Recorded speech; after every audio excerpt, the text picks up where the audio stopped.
Okay. Hello and welcome to the Predictable B2B Success podcast brought to you by Sproutwood.com. I'm Vinay Koshy and our guest is Jarie Bolander. Jarie, you are an advisor and head up marketing for organizations like Decision Council and Incodex, but you're also the CEO of Story Driven, which is all about helping build a more ethical, inclusive, and resilient world by educating and inspiring the next generation of entrepreneurs, be they 18 or 80. And you're doing that via your podcast, books, speaking, and blogging.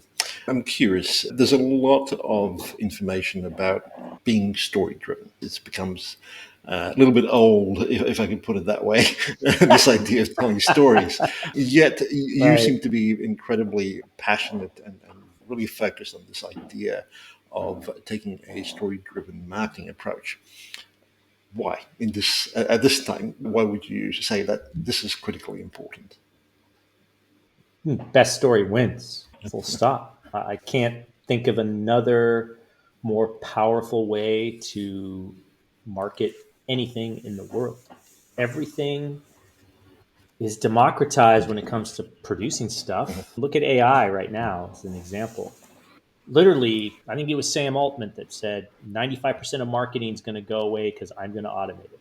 Now, I don't believe him, and he's, of course, got his own vested interest in that. But there's some truth in that. And the truth in that is that the rules based, rudimentary tasks will be automated. And if you want to stand out above the noise, if you want to stand out above the crowd, if you want people to pay attention to you, you got to tell the better story. Sure. And it's been that way for all of time and history. It's nothing new. You and I all both story driven, the old worn out tropes, but you look throughout history of humankind, where you and I are talking today on literally different corners of the planet because our ancestors told the best stories. Mhm.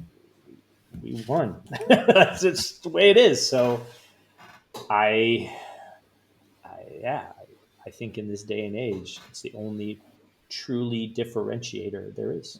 Brilliant. I'd love to dive into that a little bit more, but I'm also curious because if I understand this correctly, your journey began as an engineer. In fact, your training was that of an engineer, software, if I'm not mistaken.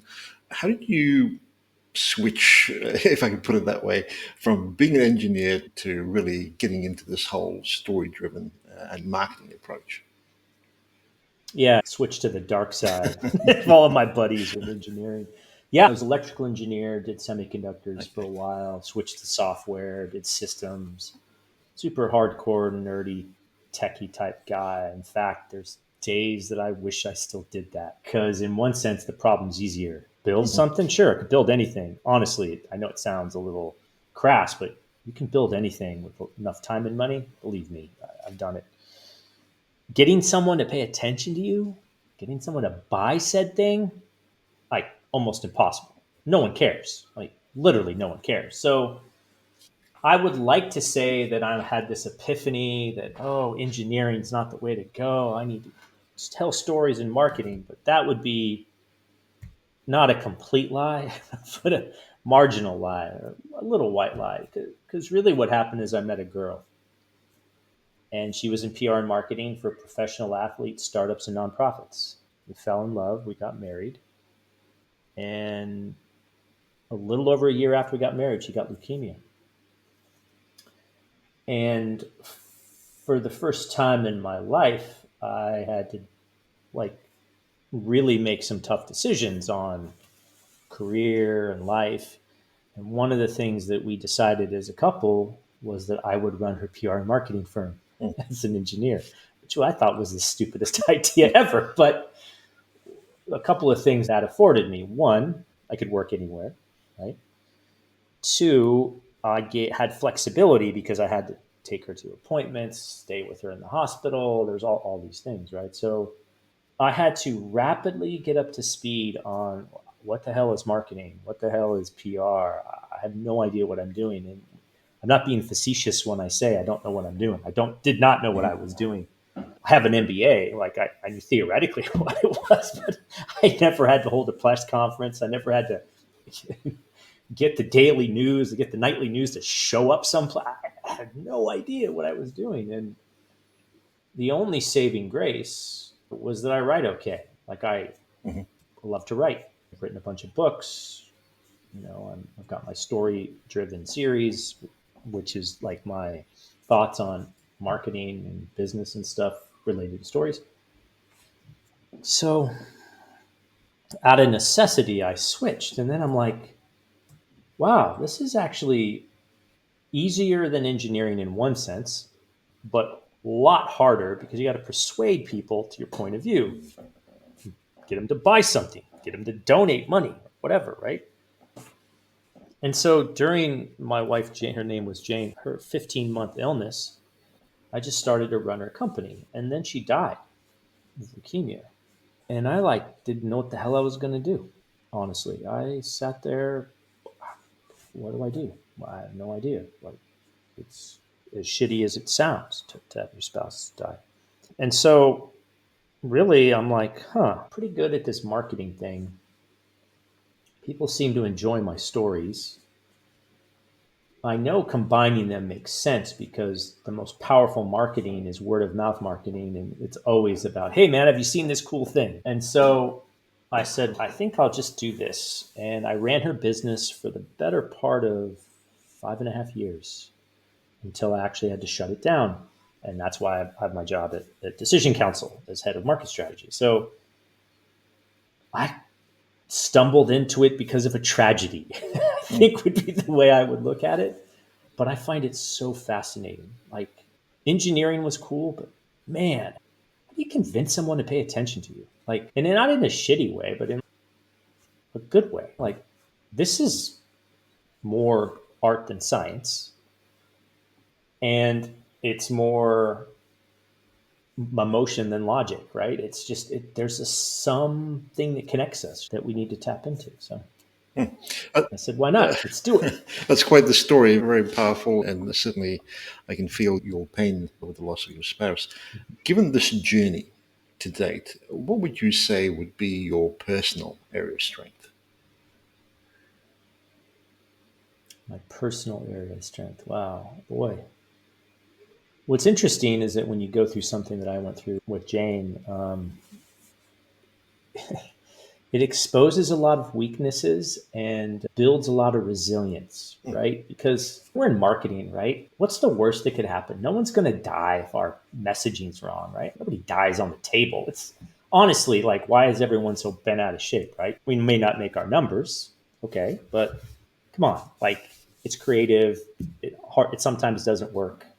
It's got to zig and zag. So I would say to date, I think one of the things that I'm really good at, and I think is my superpower, if you could say that, is I have this uncanny ability to explain complex things simply. Mm. And I think it's because of my engineering background or whatever it is, but my gosh, I roll into some of these clients and I'm just like, wow, someone's got to simplify this. I always like to say I can explain stuff to your grandmother. Like I could probably explain quantum physics to your grandmother, but I think that's it. And the reason I choose that one is because it's such a one, it's such a needed skill, and two, it's like the intersection of marketing and technology, right? Like, how do you explain something to someone so they can be like, yeah, you know what, I need that, Mm. without glazing their eyes over, right? It's just again, it's fascinating. It's like telling, it's like, why is there books on the bestseller list? Like, why is that book a bestseller? What is it about that? That's just amazing to me. Mhm. You could, who knows? But it's fun. It's actually pretty fun. So yeah, I think my superpower, storytelling, making the complex simple so people can understand. I'd love it if you could elaborate a little more on that by asking you this question. In that area of strength, what is it that businesses don't know but should?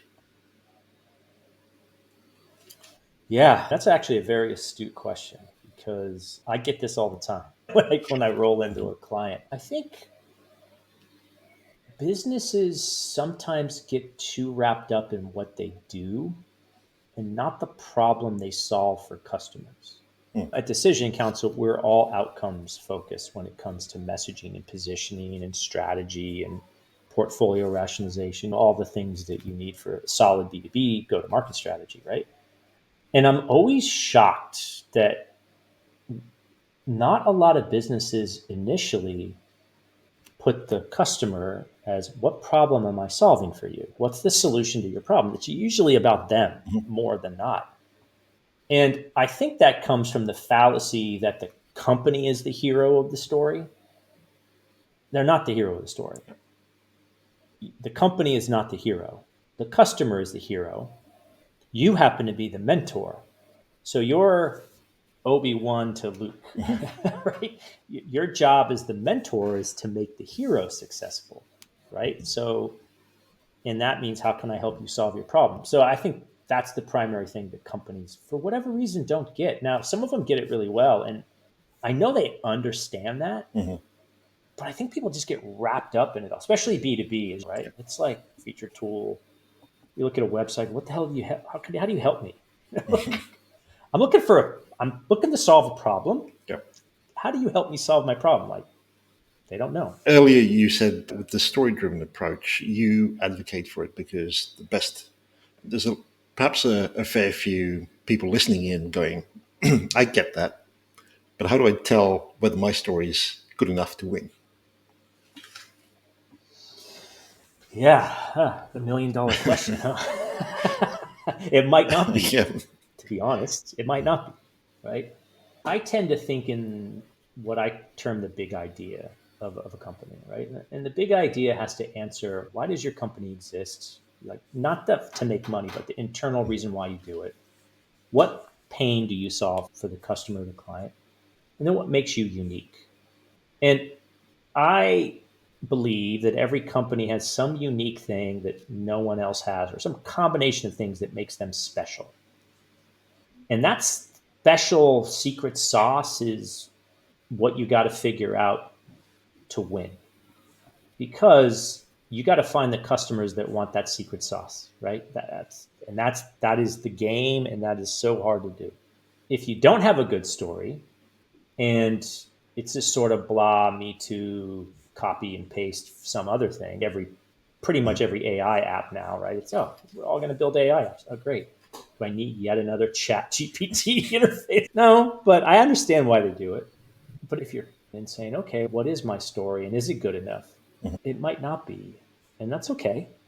I think once you figure out that it's not okay, then you got to figure out how to make it okay.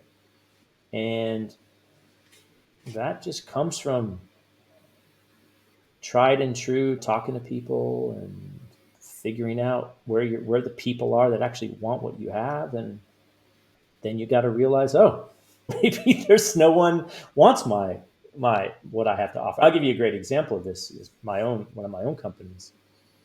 We created this company called Lab Sensor Solutions.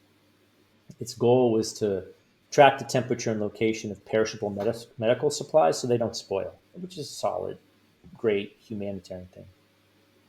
And we would tell that story over and over again. Main customers were clinical laboratories and hospital systems. And at one point, we had a really major client, we were a major customer, deploying it, everything like that. But soon thereafter, that there was no traction. Like no one cared. Like no one. You would think, oh, seems important, but no one cared. Even though we had a great story, even though the product worked, even though we were like good guys, right?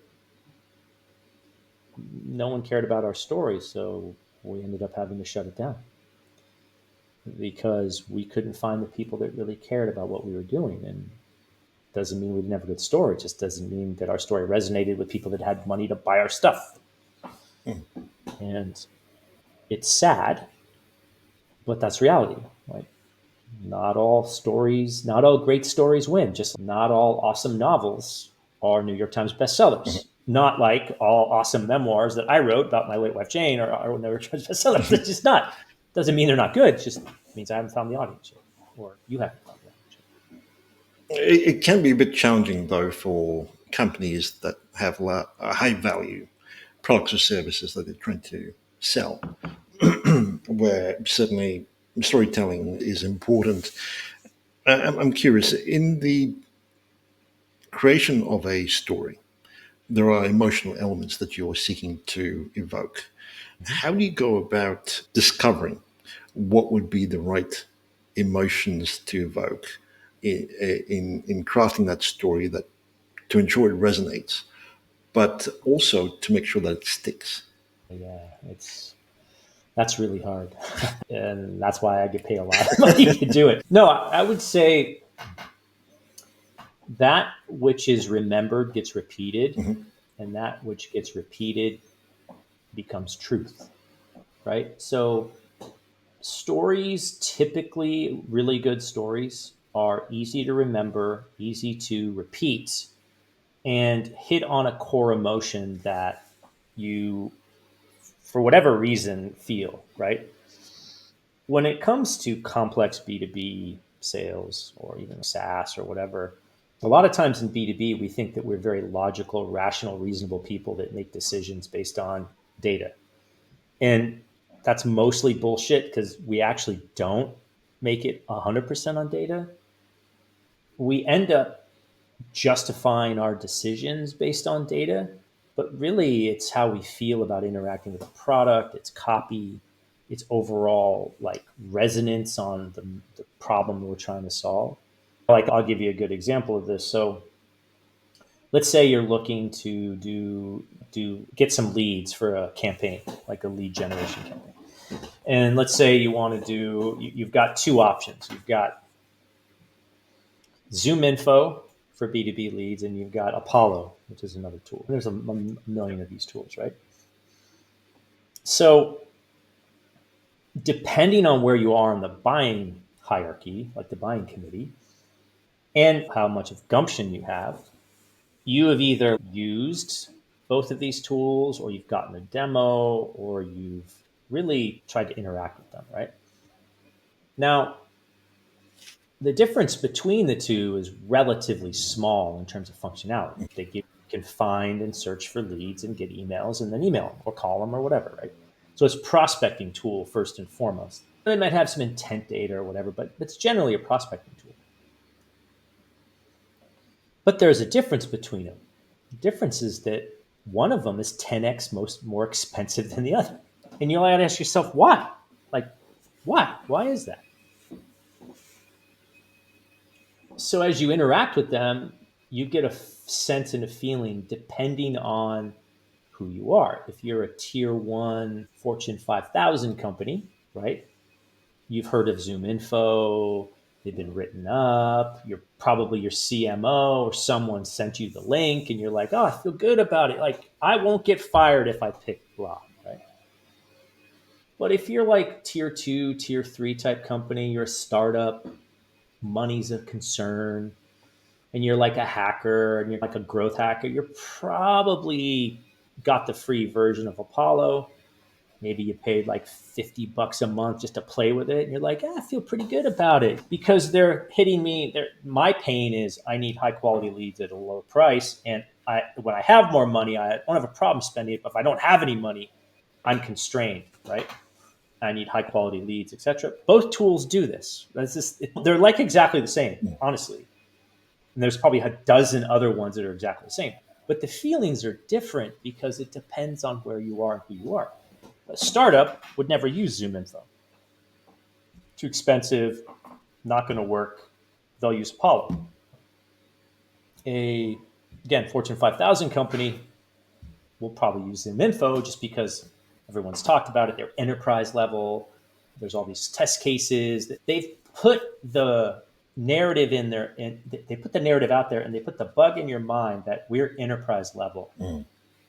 So if you're enterprise level, you're going to pick the enterprise level.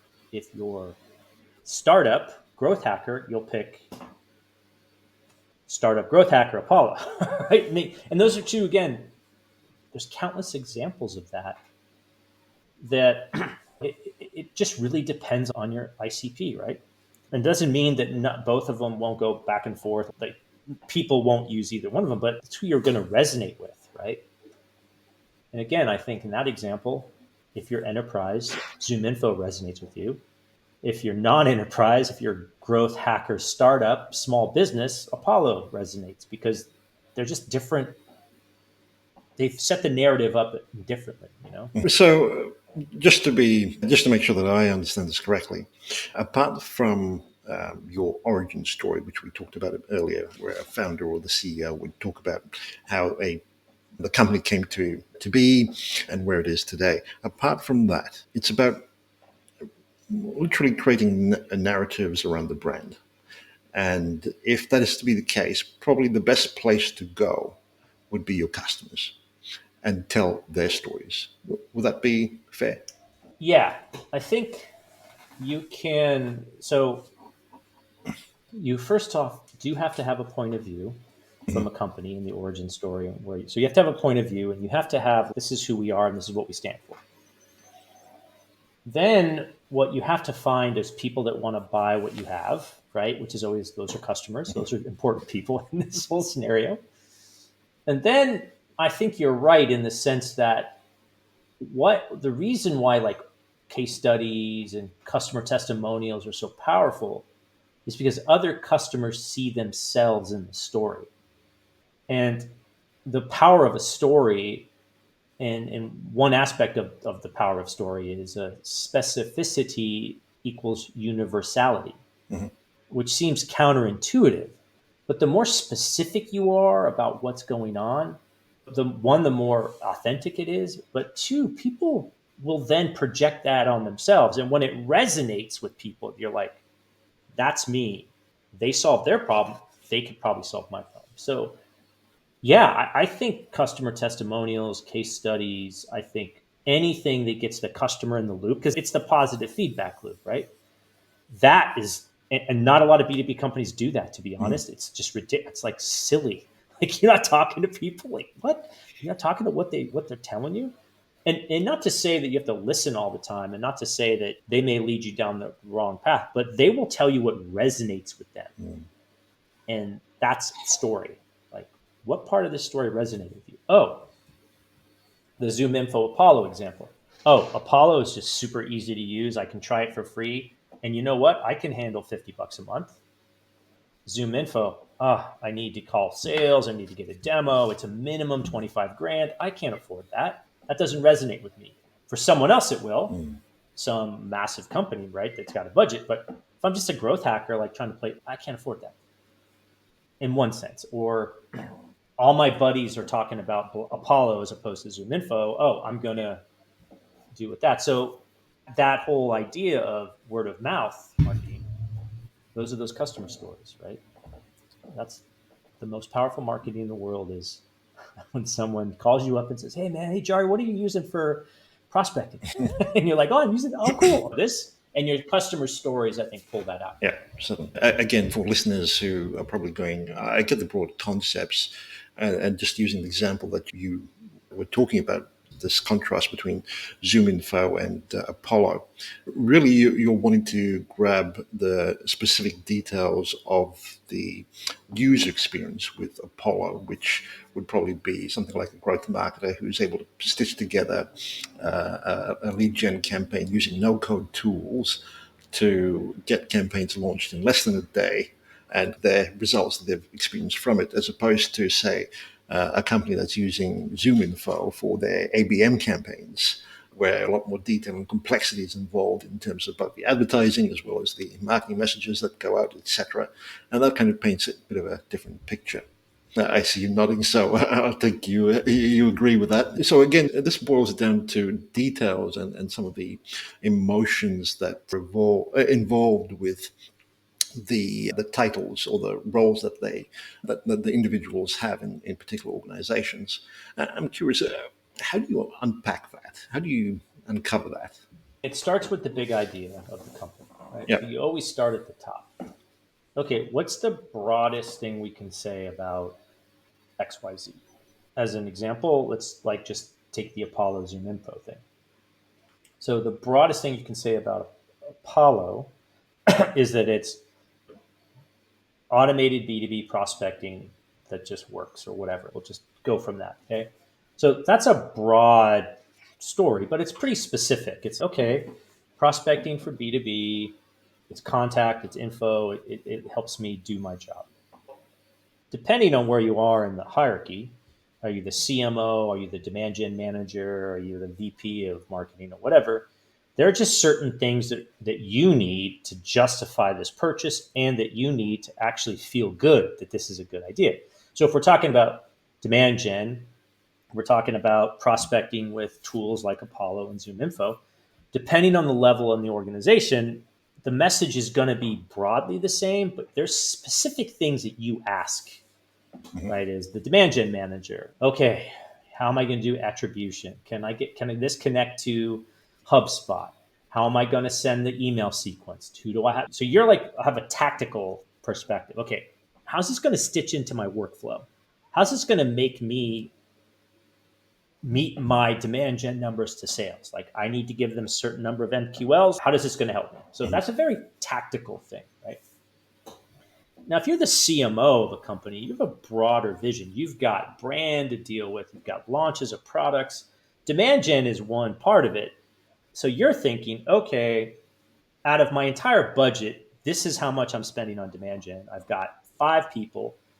What tools do they need? So I've got to know the pricing and the comparison, and I have to make a pitch to my boss and the CFO to be like, hey, we should pay for this. So depending on your model, you're like, okay, look, our cost of acquisition is X, that certain percentage is Y. I need, this is my budget. I need these things. In the past, I know that these 5 things work for demand gen. These go to market strategies, these campaign types. Okay. And I need that. Then the VP of marketing for the product maybe like, I need this specific segment. It doesn't look like they have that. So you could just see that there's different levels of what people need. Mhm. So you actually have to hit all of those in the story, but you don't need to hit it in as much detail until you talk to that person. So I always like to say that you want to start at the highest level so that people say, oh, tell me more Mhm. about what you do. Then you can tell them more depending on who they are. So the demand gen person, if he says, hey, tell me more, you're like, hey, by the way, we have an API. We integrate to all these great tools. We can get you going in less than who are you using? Yes, we've got teams. We've got it. Here's the expert. Mhm. CMO. Oh, you've got 5 people on your team. Not a problem. Here's our pricing. You can expand. This is how we do it. Oh, by the way, your buddy over at blah, blah, blah uses us too. More than happy to get it. Call him up, see what he says. Mhm. And you're like, I got that, right? Yep. So that I think is how I technically, that's how I deal with it. Mhm. Try to layer it. I'm also curious, how do you convince B2B companies to shift toward a more emotionally resonant marketing if they haven't done anything in that regard as yet? It used to be really hard, to be Mhm. honest. Back in the go, not like a couple years ago, it was really hard because money was free. Performance marketing was the cool buzzword bingo. Everyone's, I'll just do that. That shit don't work anymore.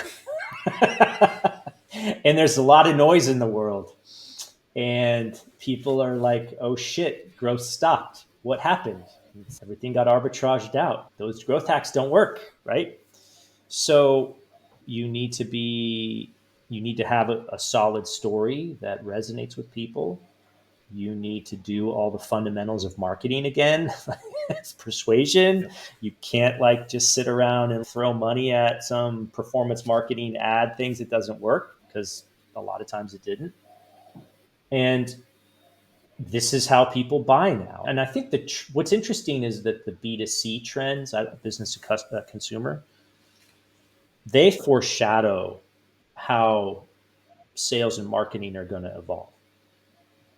And especially in the US, B2C, all about story. People buy on story, justify on logic, but buy on emotion. And everyone in B2B is like, oh, no, we don't do that. We're very rational, reasonable. We have bean counters and stuff. And it's not anymore. Like marketing tools, we just talked about Mhm. marketing automation and the tools like Zoom Info and Apollo. There's 10,000 plus of those things. Like they're reasonably priced, most of them. They basically all do the same thing.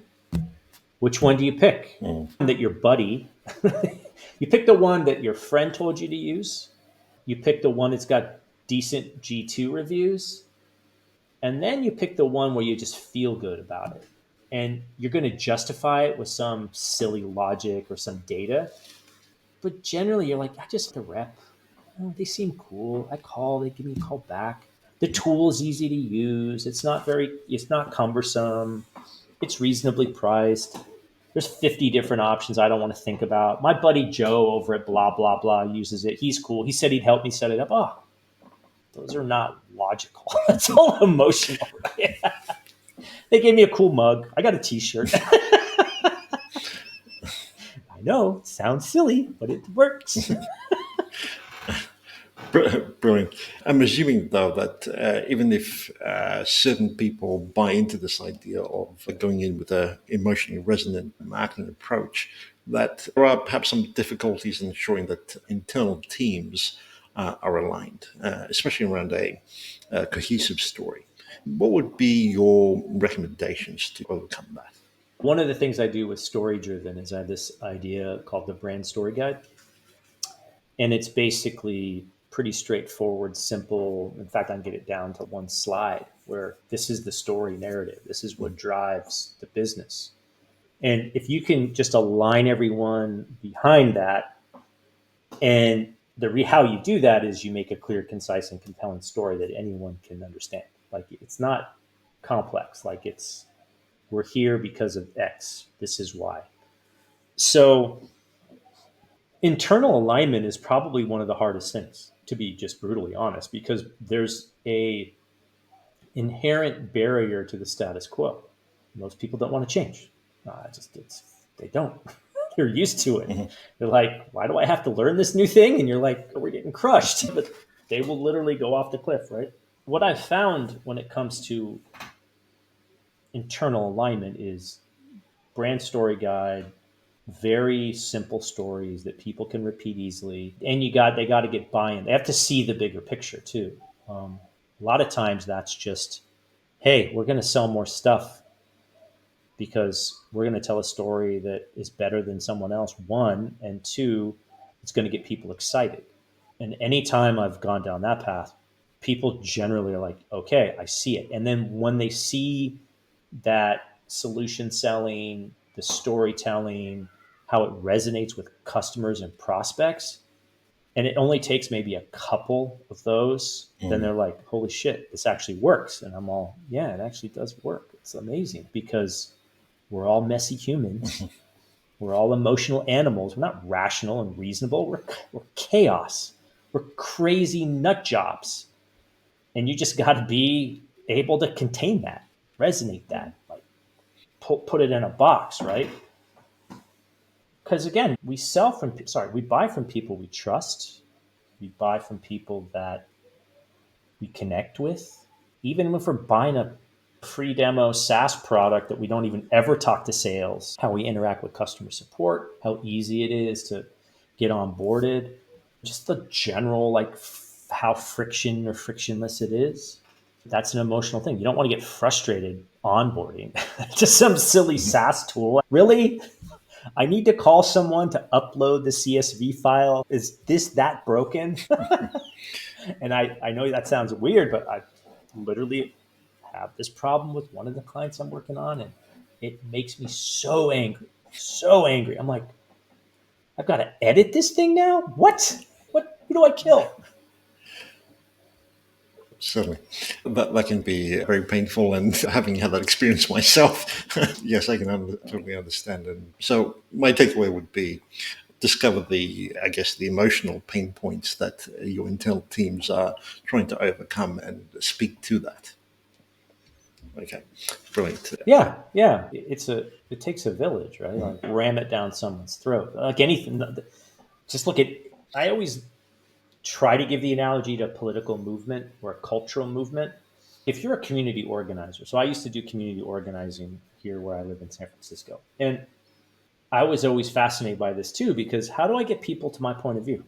Stand on the street corner and be like, "Hey, here's a flyer. We're going to go talk about whatever." How do you convince people? It's rapport building. It's It's resonating, it's understanding their problem. Are they being heard? Like you have to, it's like building a relationship. Like if you've ever tried to date, or if you ever have a wife, or a partner, it's like that at a more professional level, of course, but people need to be heard. They need, yeah, I get it. Like, best example of this recently is I'm a library commissioner on the San Francisco Public Library. It's an honor to Mhm. serve on such a great organization. And we just finished the strategic plan, the 2030 strategic plan. It took 15 months to get this thing to where it is, right? 15 months of just a lot of hard work. And the debates among how we're going to align the staff and the world, and people, of course, have got opinions, right? Mm. Everyone's got an opinion. And some of people are like scared of change, and they're scared that, oh, this is like going too far. And then others don't understand it. And it depends on who you are. And one of the things that I was very impressed by, and this was done very purposefully, was they had employee ambassadors that would interact and be part of the process. They talked to the public, like to your point, public to us as our customers, and they just really understood, okay, where we are today, what do people really look for, how do we how do we get from today to the I always call it the promised land. How do we get to the promised land in 2030? And it took 15 months, 15 months to align. Mm. But you just hear people are like, "Oh, I'm so glad you heard me. I thought we were going to do this process, and that my feedback would just get lost. I understand we had to compromise, like all the," and you're like, "Oh," because without the alignment, it doesn't get done. Like the commissioners aren't going to do this; it's the employees that need to do Mhm. it. If they're not bought in, it doesn't matter how great the plan is. Like you got to get buy-in. So yeah. I remember when we were speaking earlier, you made reference to scorecard marketing. Could Mm-hmm. you tell us what that is and how you've come to explore this approach? Oh yeah, yeah. As if you.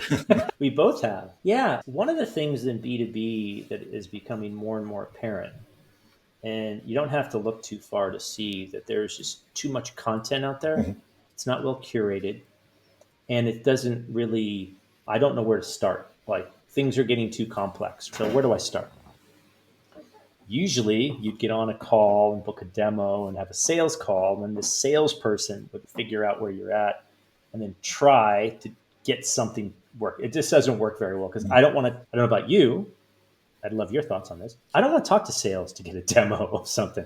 I just want to try the stupid thing. Yeah, Am I off base? Don't you? Do you feel? absolutely. In most cases, I would say yes. Yeah. So okay. So we're of the same mind. So the challenge nowadays is that there's way too much content. It's not well curated. It doesn't really reflect my where I am today as my journey. And I've got really no way to get educated on what's the right decision for me. So this idea of a scorecard marketing or assessment or maturity model, which has been around for a long time, always intrigues me because basically a scorecard is you take a quiz, right? You answer a bunch of questions and then it figures out, okay, where are you at? I am here. Okay, great. Now that I know where you are, I can now cater again, and hopefully soon, can now cater a solution, an education process to get you where you need to go. And this is very valuable to people. We've seen this even at Decision Council. And I think it's valuable because you're getting the customer feedback, you're getting the input from the prospect. Mhm. Where are you at? What should I talk to you about? As opposed to, hey, this is what we do. So I'm a big fan. I'm a big fan. In fact, I have my own one for Get Story Driven. It's scorecard.getstorydriven.com. And I know you have one too, right? And I just find these things so fascinating because it's allows me, the company, to help mentor the hero, the Mhm. prospect, to the promised land, solve their problem.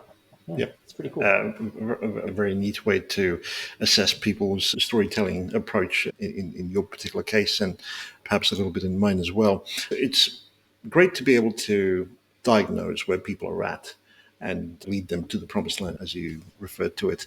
I'm curious, though, in the midst of trying to create marketing campaigns and collateral things like that, messaging, etc.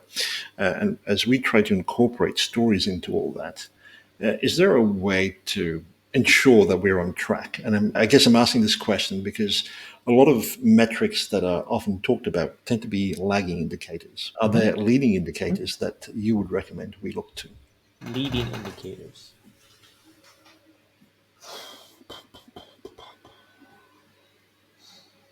Yeah, boy. The tricky part of all of this is measurement. I'll fully admit that. Because it's in marketing, it's hard to measure anything, honestly, unless it's like performance marketing, where it's, yay, it's actually more like you're measuring advertising, really not measuring the value of marketing. I think what I've found is leading indicators of good storytelling. There's a couple that I like to look at. They're not 100% accurate, but I always think of things as directional. For me, directionality is more important than magnitude. If it's trending the right way, then I'm like, okay, I can wave my hands and be like, okay, we're on the right track. So the few things that I look at, one of the things I'm real fond of is something called product market fit surveys. So someone literally buys your product, starts working with it. A couple weeks later, you send them a survey. Hey, what do you think? And you ask them very specific questions about how, and the way I like to frame these is loss aversion questions. If this didn't exist, how pissed off would you be? And they're like, oh, I'm really pissed off. Okay, we're on the right track. Or the NPS Yeah. stuff is actually okay. So directionally, it's, oh, that, and then asking them to repeat back, oh, what do you think of this? Where'd you find out where we are? Because you can see over time, as an example, if you've been doing a lot of good SEO work and they're like, oh, I found you online. I found you in search. You're like, oh, okay. Before we were running ads, and now more people are finding us doing search than ads. Huh. We've hit an inflection point. Or, you know what? Most people would be a majority of people would be very disappointed if this went away. Huh. We must be finding our stride. And then you'd be like, okay, now who do we need to talk to about that? So I think direct surveys, talking to customers, is a really good indication. The one question I love is explain the company in one sentence. And if I ask that to a customer and they have struggle with that, then I'm like, okay, I don't have a simple enough message. But if they're like, oh yeah, it does blah, blah, blah, blah, blah, I'm like, aha, I am resonating. I am getting my message through. Okay, I need to double down on that. So internal, like existing customers and what their feelings and thoughts are, and then new customers. When new customers come on, 3 to 5 week, depending on your product, that 3 to 5 week where they're starting to get to use it. Okay. I think another good metric is organic search, like how many people are actually coming to our site. I think that's can be a leading indicator because the more activity there is there, because it's all a numbers game, right? So if people are like looking for it, then you'll see like the conversion rates. If you've got a free offer, like a freemium model, the free to paid conversion is usually a pretty good leading indicator of traction. And that seems counterintuitive, but if your product is really solving a problem, one, if you've got the tiering right, that they see the value and they're like, shit, I got more of this, and that trajectory is quick. You're like, okay, people see the value of this, and if I can get them to see the value in the free version, then I've got that part right. I just got to now get more people to try the free version, so you can adjust things. But yeah, there's not a ton other like leading indicators, a lot of lagging indicators. Obviously, churn rate one. Although depending on where you're at in the process, churn's also an interesting one. The other one I like is referrals. Right. Like how many people are referring me? Yeah. The more, if referrals are going up, then to me that means that I've got a really good product that people love, and they're not afraid to recommend something. And when that starts to accelerate, again, Best Yeah. marketing ever. Yeah, absolutely. That's a lot of great insights there. Jarie, is there perhaps an aspect or two around this idea of story driven marketing that you find doesn't get much airtime? If so, what would they be?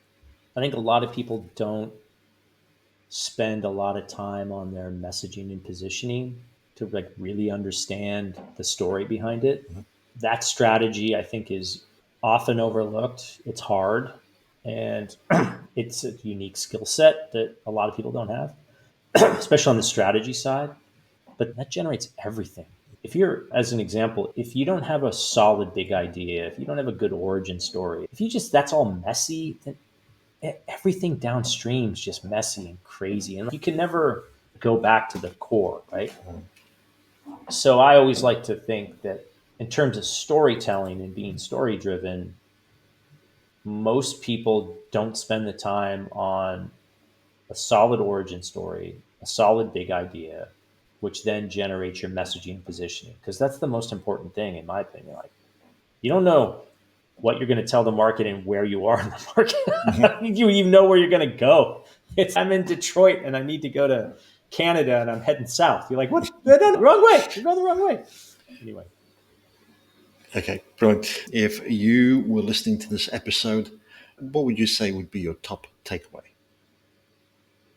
top takeaway: best story wins. Fair enough. Work on your stories. Brilliant. Be story driven for sure. Love it. Jerry, if listeners are curious, want to find out more or connect with you, where would you recommend they head to? You can check out getstorydriven.com. That's the where I've got a lot of the story driven stuff. I'm on LinkedIn too, Jarie Bolander on LinkedIn. I'm pretty easy to find on that. Yeah, and it's just I have my own podcast, as you mentioned, called the Entrepreneur Ethos Podcast, which is to your point about how to build a more ethical, inclusive, and resilient world through education and inspiring the next generation of entrepreneurs through fantastic storytelling. That's what we like to do. Any one of those places would be great. Reach out. Love this stuff. It's so much fun. It's probably more fun than engineering in some days.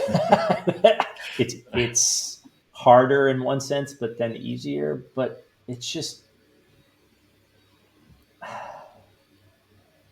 I all of us love a good story. We go to movies. We fall in love. We have heartbreak because of great storytelling. And I just hope more people try to learn the art and craft because we all can tell a great story. We all have at some point in our lives.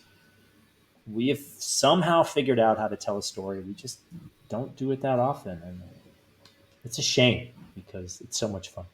So true. Jerry, thank you so much for doing this. It's been brilliant. I appreciate it. Thanks so much.